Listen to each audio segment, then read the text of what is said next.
Ruth chapter 1. In the days when the judges ruled, there was a famine in the land.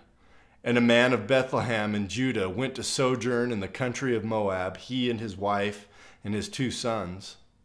The name of the man was Elimelech, and the name of his wife Naomi, and the names of his 2 sons were Mahlon and Chilion. They were Ephrathites from Bethlehem in Judah. They went into the country of Moab and remained there. But Elimelech, the husband of Naomi, died, and she was left with her 2 sons. These took Moabite wives. The name of the one was Orpah, and the name of the other Ruth.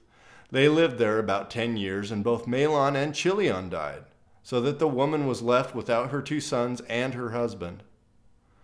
Then she arose with her daughters-in-law to return from the country of Moab, for she had heard in the fields of Moab that the Lord had visited his people and given them food. So she set out from the place where she was with her 2 daughters-in-law, and they went on the way to return to the land of Judah. But Naomi said to her 2 daughters-in-law, "Go, return each of you to her mother's house. May the Lord deal kindly with you, as you have dealt with the dead and with me. The Lord grant that you may find rest, each of you in the house of her husband." Then she kissed them, and they lifted up their voices and wept. And they said to her, "No, we will return with you to your people." But Naomi said, "Turn back, my daughters. Why will you go with me? Have I yet sons in my womb, that they may become your husbands? Turn back, my daughters. Go your way, for I'm too old to have a husband. If I should say I have hope, even if I should have a husband this night and should bear sons, would you therefore wait till they were grown? Would you therefore refrain from marrying? No, my daughters, for it is exceedingly bitter to me for your sake that the hand of the Lord has gone out against me."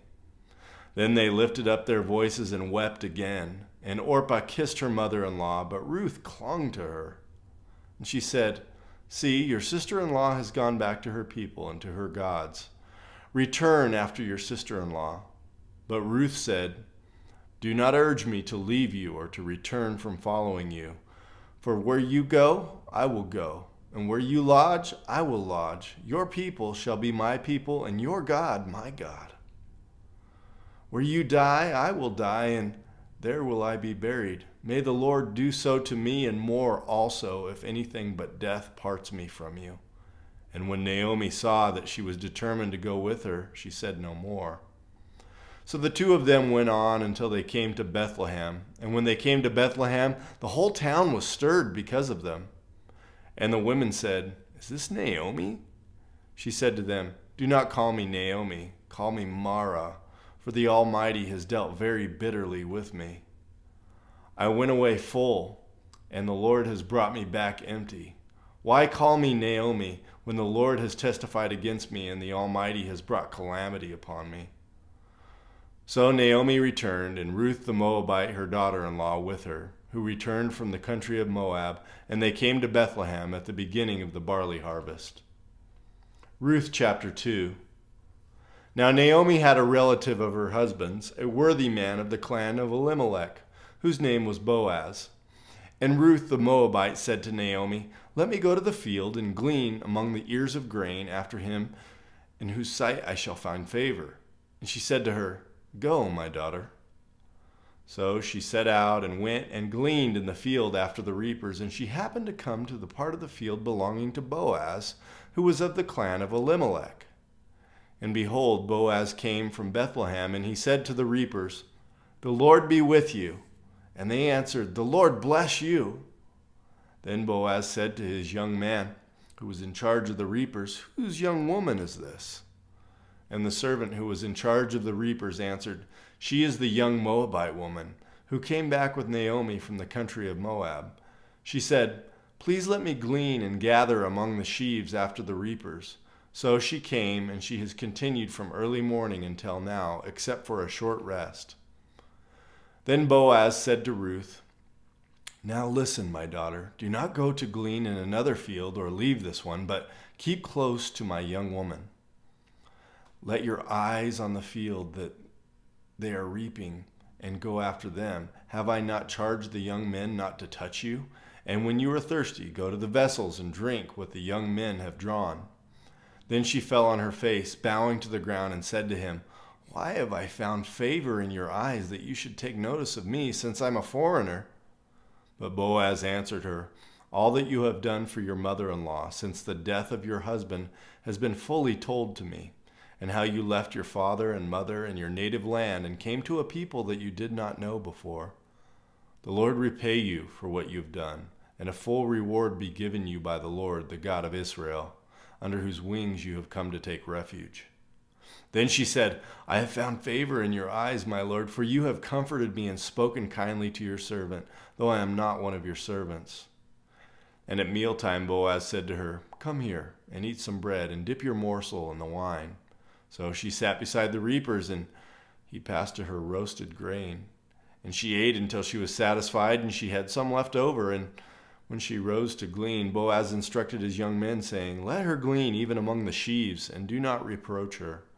And also pull out some from the bundles for her, and leave it for her to glean, and do not rebuke her."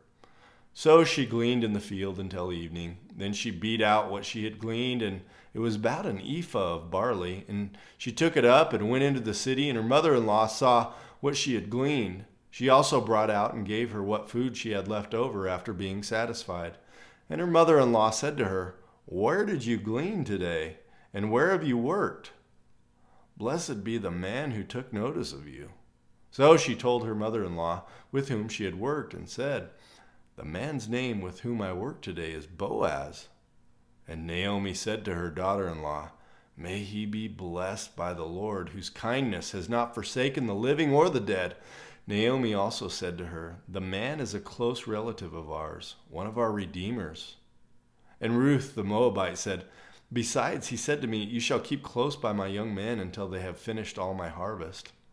And Naomi said to Ruth, her daughter-in-law, "It is good, my daughter, that you go out with his young women, lest in another field you be assaulted." So she kept close to the young women of Boaz, gleaning until the end of the barley and wheat harvests, and she lived with her mother-in-law. Ruth chapter 3. Then Naomi, her mother-in-law, said to her, "My daughter, should I not seek rest for you, that it may be well with you? Is not Boaz our relative, with whose young women you were? See, he's winnowing barley tonight at the threshing floor. Wash, therefore, and anoint yourself, and put on your cloak, and go down to the threshing floor. But do not make yourself known to the man until he has finished eating and drinking. But when he lies down, observe the place where he lies. Then go and uncover his feet and lie down, and he will tell you what to do." And she replied, "All that you say I will do." So she went down to the threshing floor and did just as her mother-in-law had commanded her. And when Boaz had eaten and drunk, and his heart was merry, he went to lie down at the end of the heap of grain. Then she came softly and uncovered his feet and lay down. At midnight the man was startled and turned over, and behold, a woman lay at his feet. He said, "Who are you?" And she answered, "I am Ruth, your servant. Spread your wings over your servant, for you are a redeemer." And he said, "May you be blessed by the Lord, my daughter. You have made this last kindness greater than the first, and that you have not gone after young men, whether poor or rich. And now, my daughter, do not fear. I will do for you all that you ask. For all my fellow townsmen know that you are a worthy woman. And now it is true that I am a redeemer. Yet there is a redeemer nearer than I. Remain tonight, and in the morning, if he will redeem you, good, let him do it. But if he is not willing to redeem you, then, as the Lord lives, I will redeem you. Lie down until the morning." So she lay at his feet until the morning, but arose before one could recognize another. And he said, "Let it not be known that the woman came to the threshing floor." And he said, "Bring the garment you are wearing and hold it out." So she held it, and he measured out 6 measures of barley and put it on her. Then she went into the city. And when she came to her mother-in-law, she said, "How did you fare, my daughter?" Then she told her all that the man had done for her, saying, "These 6 measures of barley he gave to me, for he said to me, 'You must not go back empty-handed to your mother-in-law.'" She replied, "Wait, my daughter, until you learn how the matter turns out, for the man will not rest, but will settle the matter today." Ruth chapter 4. Now Boaz had gone up to the gate and sat down there, and behold, the Redeemer, of whom Boaz had spoken, came by. So Boaz said, "Turn aside, friend. Sit down here." And he turned aside and sat down, and he took 10 men of the elders of the city and said, "Sit down here." So they sat down. Then he said to the Redeemer, "Naomi, who has come back from the country of Moab, is selling the parcel of land that belonged to our relative Elimelech. So I thought I would tell you of it and say, buy it in the presence of those sitting here and in the presence of the elders of my people. If you will redeem it, redeem it. But if you will not, tell me that I may know, for there is no one besides you to redeem it, and I come after you." And he said, "I will redeem it." And Boaz said, "The day you buy the field from the hand of Naomi, you also acquire Ruth the Moabite, the widow of the dead, in order to perpetuate the name of the dead in his inheritance." Then the Redeemer said, "I cannot redeem it for myself, lest I impair my own inheritance. Take my right of redemption yourself, for I cannot redeem it." Now this was the custom in former times in Israel concerning redeeming and exchanging. To confirm a transaction, the one drew off his sandal and gave it to the other, and this was the manner of attesting in Israel. So when the Redeemer said to Boaz, "Buy it for yourself," he drew off his sandal. Then Boaz said to the elders and all the people, "You are witnesses this day that I have bought from the hand of Naomi all that belonged to Elimelech and all that belonged to Chilion and to Mahlon. Also Ruth the Moabite, the widow of Mahlon, I have bought to be my wife, to perpetuate the name of the dead in his inheritance, that the name of the dead may not be cut off from among his brothers and from the gate of his native place. You are witnesses this day." Then all the people who were at the gate and the elders said, "We are witnesses. May the Lord make the woman who is coming into your house like Rachel and Leah, who together built up the house of Israel. May you act worthily in Ephrathah and be renowned in Bethlehem. And may your house be like the house of Perez, whom Tamar bore to Judah, because of the offspring that the Lord will give you by this young woman." So Boaz took Ruth, and she became his wife. And he went into her, and the Lord gave her conception, and she bore a son. Then the woman said to Naomi, "Blessed be the Lord, who has not left you this day without a redeemer, and may his name be renowned in Israel. He shall be to you a restorer of life and a nourisher of your old age, for your daughter-in-law who loves you, who is more to you than 7 sons, has given birth to him." Then Naomi took the child and laid him on her lap and became his nurse. The women of the neighborhood gave him a name, saying, "A son has been born to Naomi." They named him Obed. He was the father of Jesse, the father of David. Now these are the generations of Perez. Perez fathered Hezron. Hezron fathered Ram. Ram fathered Amminadab. Amminadab fathered Nahshon. Nahshon fathered Salmon. Salmon fathered Boaz.